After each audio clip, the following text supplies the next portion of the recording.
Have you ever been watching a football game on Sunday and let's just say the play breaks down or they call a timeout and they get into the huddle and those guys just hustle onto the field from the sideline and with their khakis on, they just squirt juice into the player's mouth, the players that are actually like doing things on the field. What I'm going to call bottle squirters. That is what everybody on this list is. Everybody in this video is what I have dubbed a bottle squirter, and that's what they're going to be doing on your fantasy team if you draft them. They're going to be playing from the bench, squirting juice into your other players' mouths. So without further ado, let's go into my bottle squirters by round for fantasy football in 2022.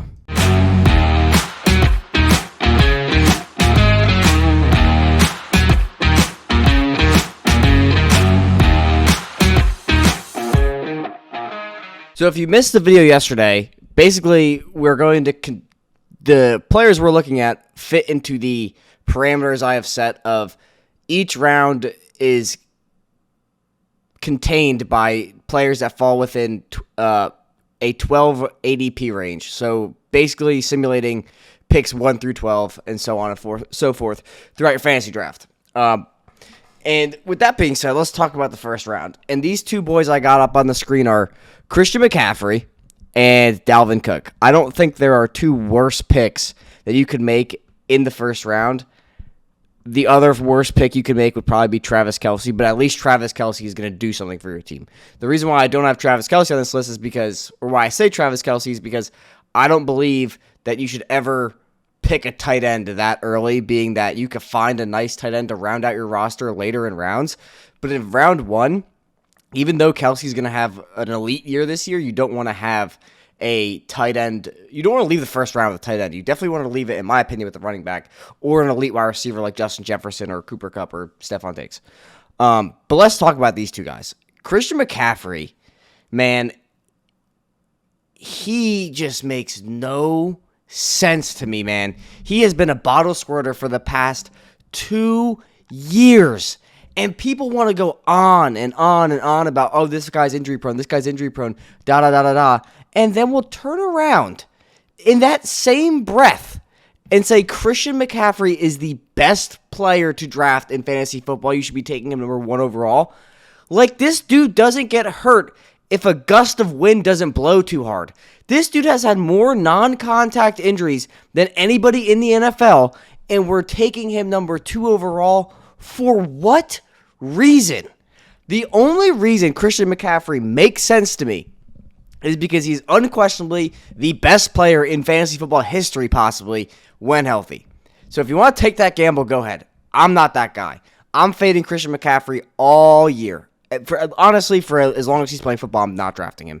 Because the thing is like, if he does play and he does stay healthy, they're going to have to cut back his workload to maintain his health. He's not going to be the same player handling the same workload that he has failed to handle for the past 2 years. Why would we just randomly expect, because there's been another 3 months of him not, well, actually not 3 months. There's been the whole offseason and the whole season last year that he didn't play. He posted about 24 more pictures of him and his girl on a yacht somewhere, and we just expect him to become this, to be back to 2019 form, 2020 form. Like, that's not going to happen. It's not going to happen. Do not draft Christian McCaffrey. And the other gentleman on this list is Dalvin Cook. I understand that the Vikings offense is going to go insane this year with their new head coach. But let's not act like Alexander Mattison can't do exactly what Dalvin Cook does, and we can confidently expect Dalvin Cook to miss a minimum of 3 games this year. He has never played more than 14 games in his entire career. Last year he played 11, and he missed your fantasy football championship and finishes the RB16. This dude, I don't know if people looked at his injury history or if you've played sports or have had a shoulder injury, you would understand this. This man tore his labrum and dislocated his shoulder last year. And he plays the most physical, besides the trenches, he plays the most physical skill position player in football. And we are expecting him to play all 16 games again, or play enough games to where he's healthy and becomes your fantasy playoffs. There's no shot. You could make an argument for every single running back in this round to take over these two guys to me. Because for me, Jonathan Taylor's probably not going to finish as the RB1, so I'm not drafting him number 1 overall. But you could make the case that Jonathan Taylor is still a top 3 running back, a top 5 running back. You could make the case for Austin Eckler that he's still going to be an elite option in PPR formats, because at least he could kind of stay healthy, and he has a functioning offense where he's not the focal point. Derrick Henry got hurt one time in his career, and they're going to run him until he's dead. Najee Harris is going to catch 1 million passes again this year. I don't care what anybody says about his workload. He's the best player on offense. And then the receivers, there's no bad option at receiver. It just is where the value you're looking at.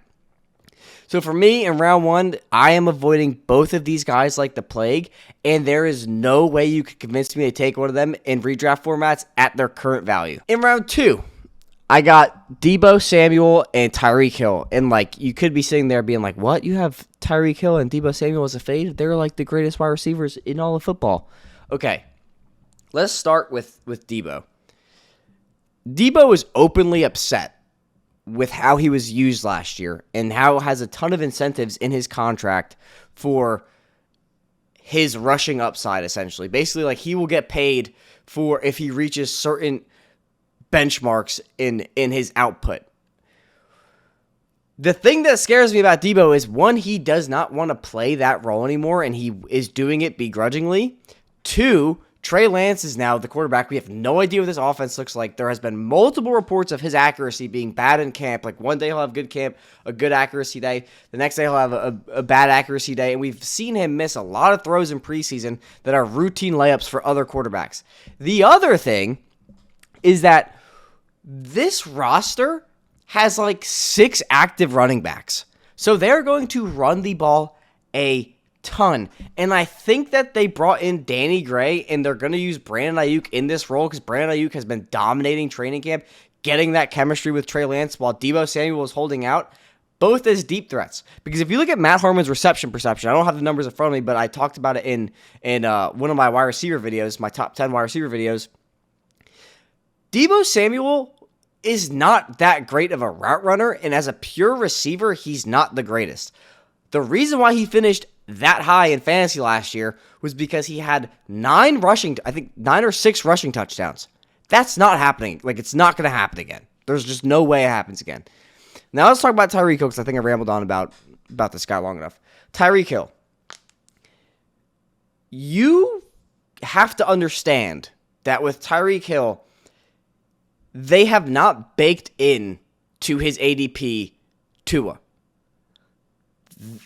Tyreek Hill was going around the same range last year with Patrick Mahomes. So now he's being drafted at the same spot with Tua, who is the polar opposite of Patrick Mahomes. And yes, you can make the argument most of Tyreek Hill's yards and points and all of that stuff came off of bubble screens and underneath routes. But that small percentage that didn't were 70-yard touchdown passes that Patrick Mahomes just said, Tyreek out there somewhere, I'm just going to throw this down the field. That's not going to happen again. Those off-script plays, they're not going to happen again. Tua is not this backyard football player where he could run around and extend. Tua's not really, he's a phenomenal, accurate thrower of the football. He doesn't have that big of an arm. It's yet to be seen. You could say he did it in college, but it's yet to be seen in the NFL. And he is just not that great of an athlete, being the hip surgery and all of the other things that he has suffered through in his career. If you're a Dolphins fan and you're like, screw you, Mike, you don't know what you're talking about, da-da-da-da, all I would say to you is if you want a Dolphins wide receiver, take Jalen Waddle. It's a much better value. There's already the chemistry between Jalen Waddle and Tua, and I think even though Waddle's volume is going to plummet because now he has 2 receivers to feed, Jalen Waddle's efficiency is going to go through the roof because the Dolphins' offense is no longer Jalen Waddle and Mike Gesicki. Now it's actually a real offense in the NFL, so I think Waddle's going to have a big year. Tyreek, I think he's going to be solid, but I don't think, the reason why these players are on this list is because the value at which you're drafting them no longer I don't think Debo finishes above wide receiver 7. I don't think Tyreek Hill finishes above wide receiver 9. I just don't think that is within their range of outcomes. Everybody in this round, every running back in this round is much better value. I would argue Mark Andrews is much better value. Mike Evans is definitely better value, and again, CD is much better value, and every running back on this list is much better value. I don't know, man. If you want these guys, go ahead and take them. I'm advocating against it because I have a very, very, very confident feeling and confident enough in the research and study that I've done that these two are not going to perform to their ADP. Next up on this list, we got in round 3, Nick Chubb and A.J. Brown. And I'm going to make my case for both these guys. Start with Nick Chubb. This round sucks for running backs, to be honest. Nick Chubb is probably this... Well, he's not. He's the third best running back in this range of players you could draft, right? And the reason being is, as someone who loves Nick Chubb is one of my favorite players in the NFL. And I've had him in fantasy leagues forever. For years, I've had Nick Chubb in fantasy leagues. I've had him almost every single dynasty league I'm in.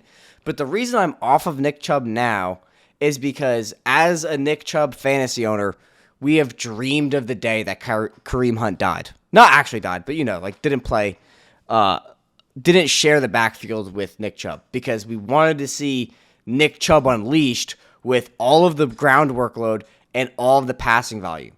And we had that opportunity last year when Kareem Hunt missed 11 games. And what happened to Nick Chubb? Nothing. Nothing happened to Nick Chubb. His role didn't change at all, right? All of that passing volume that went to Kareem Hunt shifted to D'Ernest Johnson over Nick Chubb. Nick Chubb didn't even get any uptick in passing volume. So for me, Nick Chubb is a top, or his ceiling is RB12 because it's dependent on his production on the ground and scoring touchdowns, and his pass catching volume is so minimal. It is so low. And now with Deshaun Watson being out, all his teams have to do against the Browns is stack the box. So what's going to happen to Nick Chubb? He's going to have a harder time running the ball. His situation is no different, and he has no pass catching volume. At least with James Conner, he is the only one back there. There is Keontae Ingram and Damian Williams, but they don't matter. When it comes to the Browns, Kareem Hunt is still there. They have D'Ernest Johnson still. They have Demetric Felton. They have so many options. Where Nick Chubb, even though I love him as a player, his ceiling is so low because of that lack of pass catching volume. The other player on this list is A.J. Brown. And admittedly, this was a coin flip for me between DJ Moore and A.J. Brown. Because even though you got the two Charger boys, one pick apart, they're playing with Justin Herbert. Michael Pittman is playing with Matt Ryan. T. Higgins, though Jamar Chase is there, is playing with Joe Burrow. Cortland Sutton, though Judy is there, is playing with Russell Wilson. DJ Moore and A.J. Brown are playing with Jalen Hurts, who completed 59% of his passes last year, and Baker Mayfield, who in my opinion is just not that good at football. Why I gave it to A.J. Brown over DJ Moore is because Baker Mayfield unquestionably is a better passer than Jalen Hurts. Now, could Jalen Hurts take the step this year? Absolutely. But my hunch says he's not going to. They tried it last year. Nick Sirianni said he wanted to structure this offense to Jalen Hurts' strength. The first 3 weeks, they tried passing the ball, and it was a catastrophic failure. So what did they do? They became the best rushing attack in the entire NFL. Better than the Browns, better than the 49ers, and better than the Ravens. They were the best running team in the NFL.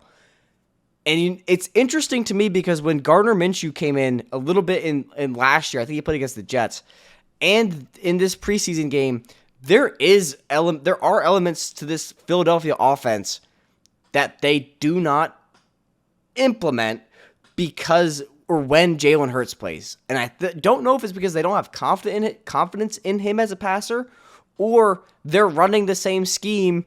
Jalen Hurts is just tucking and running more often than not. So why I don't like A.J. Brown is we do have to admit now, being this is the second year in a row, he's missed games due to injury. He's already had knee surgery. And A.J. Brown might be one of the most overrated when it comes to fantasy. I think he's an elite talent in real life. But when it comes to fantasy, he is one of the most efficient wide receivers in the NFL. But that was on a team with Ryan Tannehill, who's a better passer. There was Corey Davis and Julio Jones there, and there was the threat of Derrick Henry, who could break a run off at any time. With the Eagles, there are options, but is Jalen Hurts able to feed A.J. Brown and Devontae Smith? I don't know. Personally, this is one I could definitely be wrong on, and he might outperform someone like DJ Moore, but I don't think he outperforms the rest of the field in round 3. In round 4, we got Cam Akers is the first one on this list, because Cam Akers, to me, we still have no idea what he is off the Achilles tear. He had a very poor outing when he came back, albeit it was against some of the best run defenses in the league at the time. However, he's now in a committee with Darrell Henderson. They brought Darrell Henderson back. Darrell Henderson has a role in this offense, and historically, when these two have played together, Darrell Henderson has been the pass catcher. So now, if Akers is this operating only on his rushing upside, is he going to be efficient with his touches is the question. Because I don't know if he will. I truly don't. And I love Akers. I have loved Akers since he was a rookie. He was my RB2 coming out of that class. But it's now a question of, can he still do it? Because Achilles tears, I think, are a little bit different than ACL tears, where ACL we kind of know, okay, it's the first year back, you're probably going to be trash, but the second year you'll be all right. With Achilles, when we're looking at someone like Marlon Mack, he never recovered. So with Akers, I'm off of him. I like the offense that Akers is in. I like his opportunity, but it really is coming down to, is he efficient? Is he as efficient of a runner? And will he have enough passing volume to overcome his inefficiency as a runner if that still persists? The second player on this list is Gabe Davis. And admittedly, Gabe Davis, I was very scared to put Gabe Davis on this list, but I'll explain why I picked him over the field. When it comes to Jalen Waddle, I think that, like I mentioned when we were talking about Tyreek Hill, I think that his efficiency on his touches is going to go through the roof. When it comes to Allen Robinson, he's playing with Matthew Stafford in an elite passing offense. With Terry McLaurin, he was probably the other candidate that I was going to put on this list, but I think Terry could be a top 5 wide receiver in the NFL in real life. Like, once he gets a real quarterback, he probably will be nuts in fantasy, but until then, I think his talent is proven, and Carson Wentz is the best quarterback he's played with, so we should see some uptick in fantasy output. Marquise Brown was definitely the other one. However, his situation is much better than Gabe Davis's, being that he's the one for 7 weeks. And then you have Jerry Jeudy, who's playing with Russell Wilson and Courtland Sutton.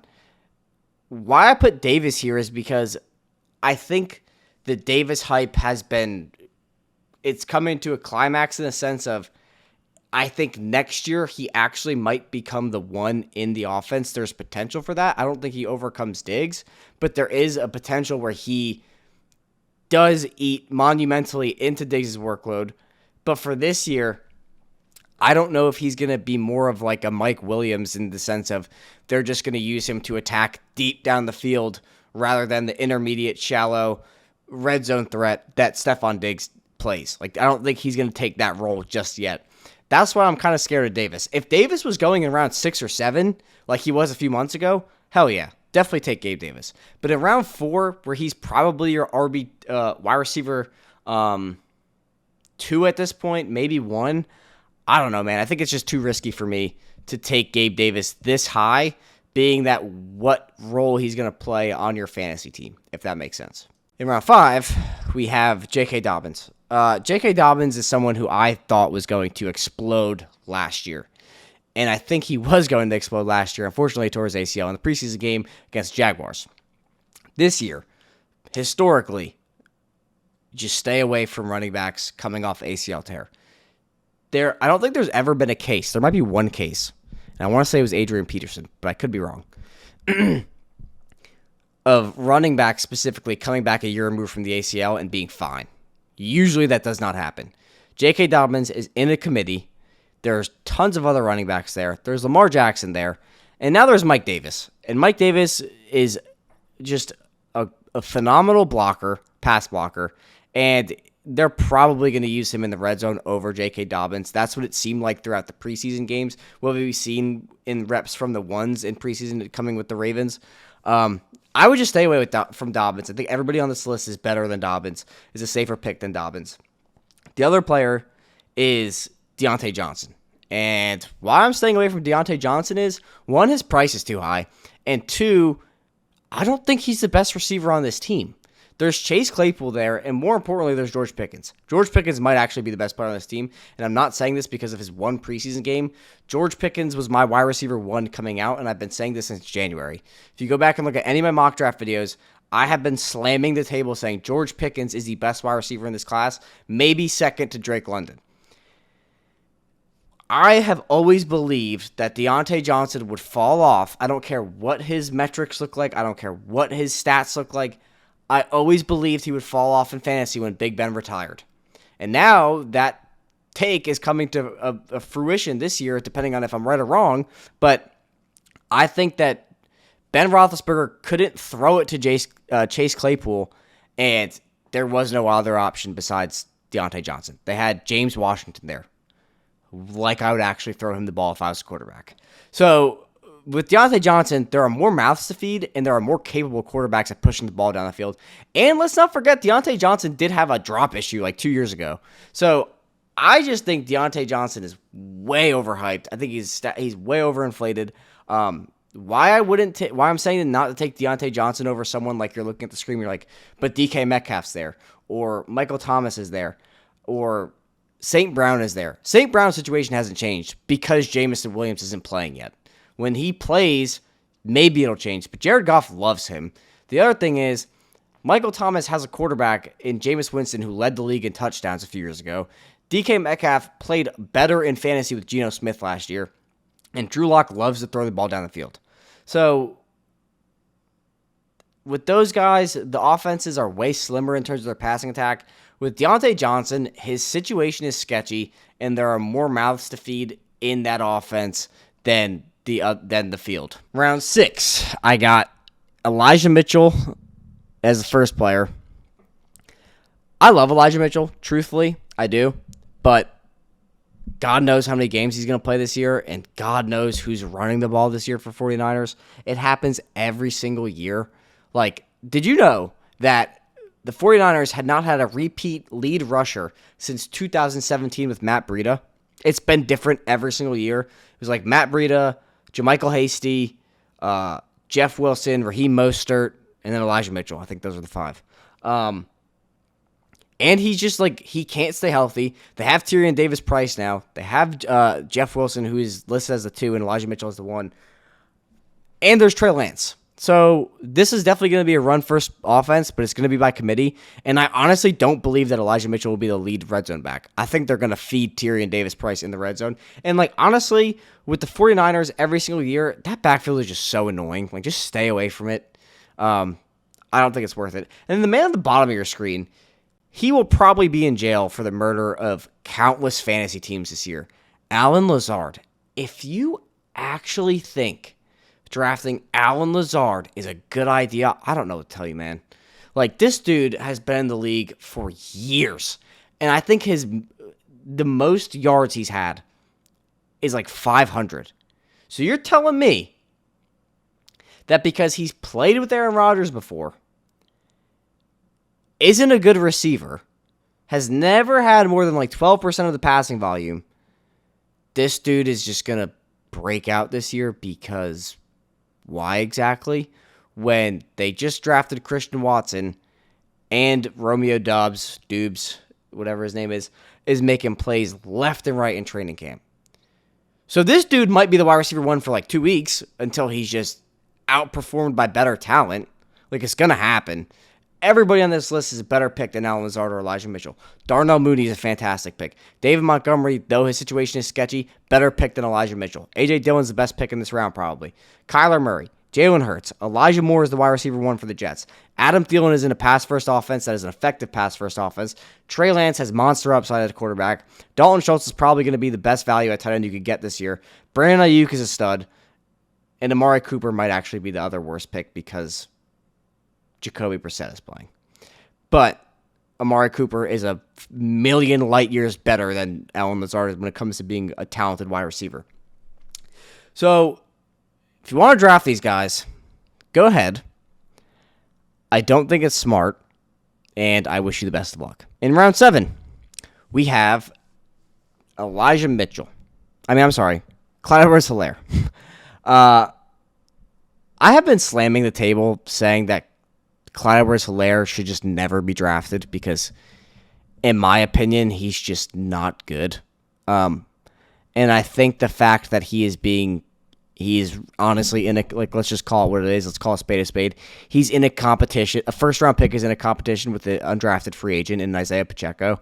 And if you watched this Week 2 preseason Chiefs game against the Commanders, when Patrick Mahomes was on the field, guess who was on the field with him in the red zone? Isaiah Pacheco. Guess who was getting targeted in the red zone when Patrick Mahomes was on the field? Isaiah Pacheco. Guess who was getting carries in the red zone when Patrick Mahomes was on the field? Isaiah Pacheco. Like, what does Clyde Edwards-Helaire do in this offense exactly? He's not the red zone back. He fumbles in big spots. He's kind of undersized. I don't know, man. If you like CEH, go ahead. If you're an LSU fan, go Tigers. But I'm not drafting him. I would not advise you to draft him. And the other player on this list is Josh Jacobs because this backfield has become a landmine out of nowhere. All of a sudden, Kenyon Drake just got cut today. Zamir White seems to be the real deal. Apparently, Amir Abdullah has a role. And now there's Josh Jacobs. They declined his fifth-year option.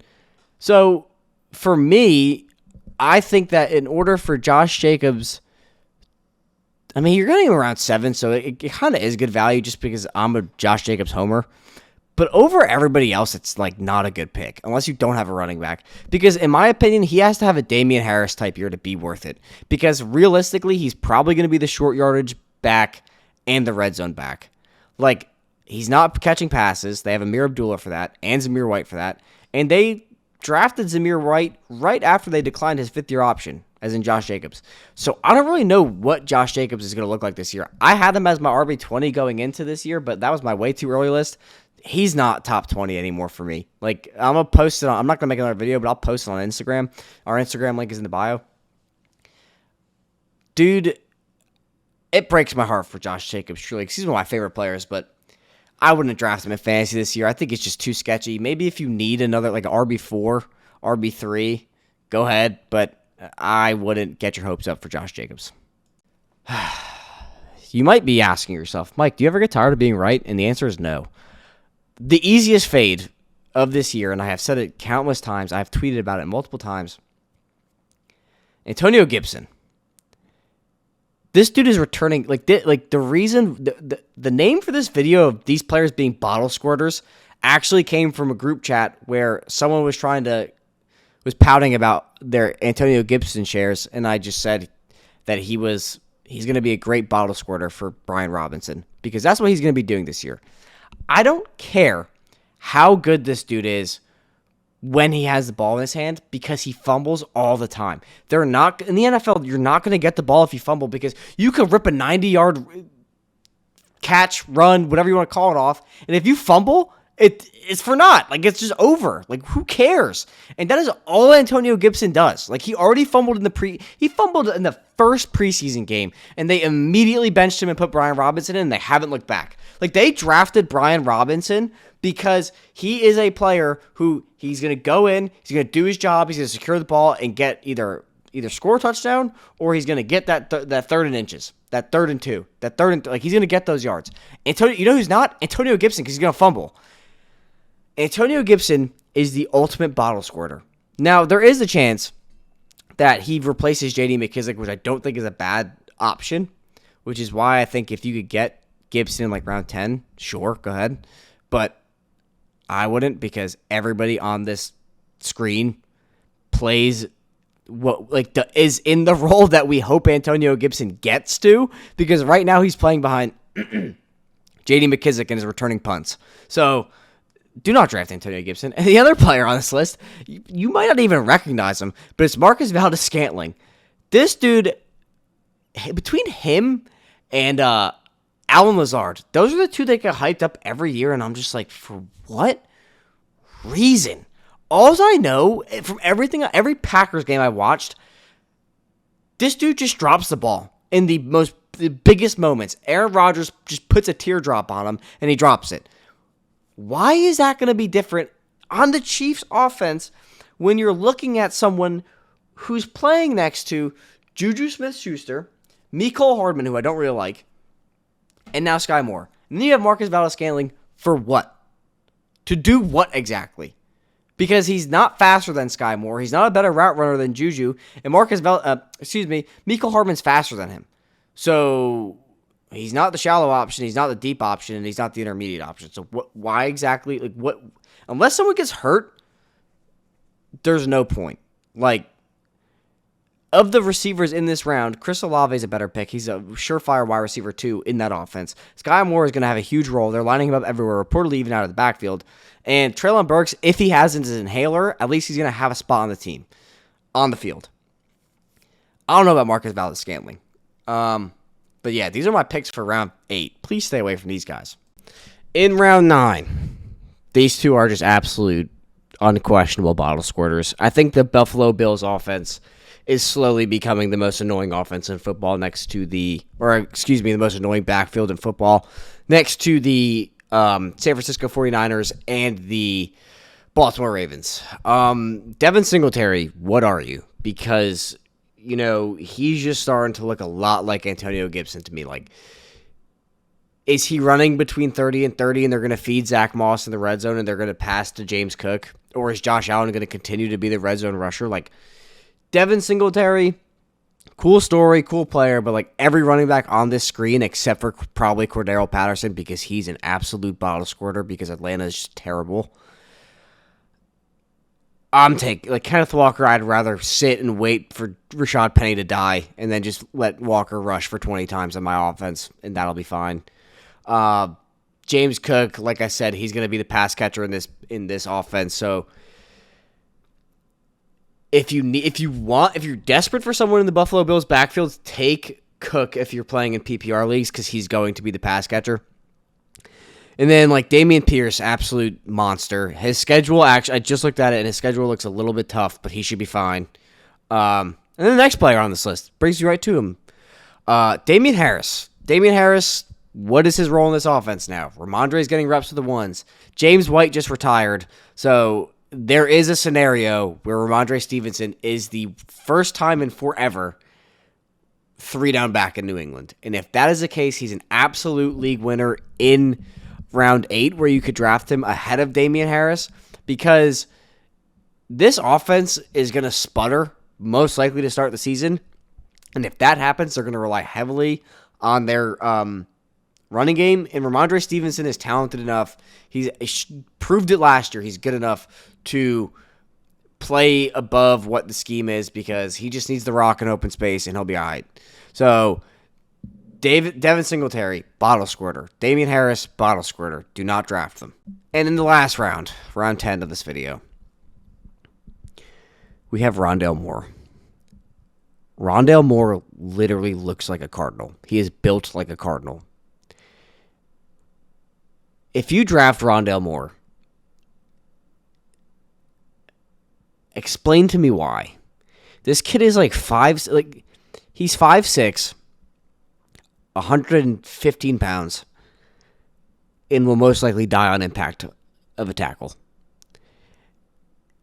There is no scenario in which will I advise or ever myself draft or tell you to draft Rondale Moore.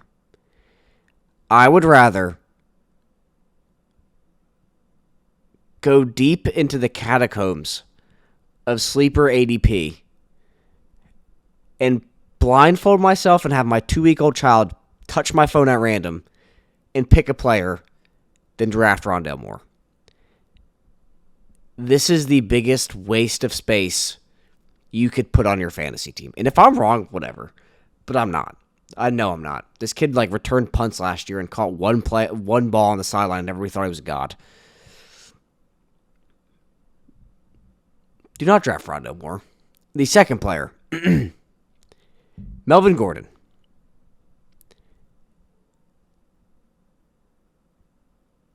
Melvin Gordon is a player where, like, for whatever reason, everybody's getting hyped up about him because him and Javonte split 50-50 last year. But this year, out of Melvin Gordon's own mouth, Javonte Williams will be the guy this year. The Broncos' new GM, who came over from the Vikings, I think, literally had built a backfield that featured one running back and had a capable backfield. They were letting Melvin Gordon walk before this year. Now they're bringing him back on a 1-year deal to be a just-in-case back, and Javonte Williams is going to have 70% of the workload, and you're drafting Melvin Gordon in the 10th round over people like George Pickens, Julio Jones, Garrett Wilson. I don't think Russell Gage is going to be that good. Jalen Tolbert, Darrell Henderson, who's like a sneaky value pick, and Aaron Rodgers. I mean, if you want to draft these bottle squirters, go ahead. If you want to say, Mike, you are an idiot and you have no idea what you're talking about, I'm going to prove you wrong, and you want to draft the little Cardinal at Rondell Moore and bench warmer Melvin Gordon over here, go ahead. Be my guest. Lose your fantasy league. Or I'm wrong, and you win your fantasy league because you have an ego trip. But anyways, that's going to do it for me. That's going to do it for me in this video. We got more content coming later this week. Probably not on nothing on Wednesday. Probably pick back up on Thursday and Friday. But if you didn't check out our previous video, my favorite targets from each round, absolute studs. If you want to win your fantasy league, just take my advice on those guys. But anyways, that's going to do it for me, and I'll catch you in the next video. Peace!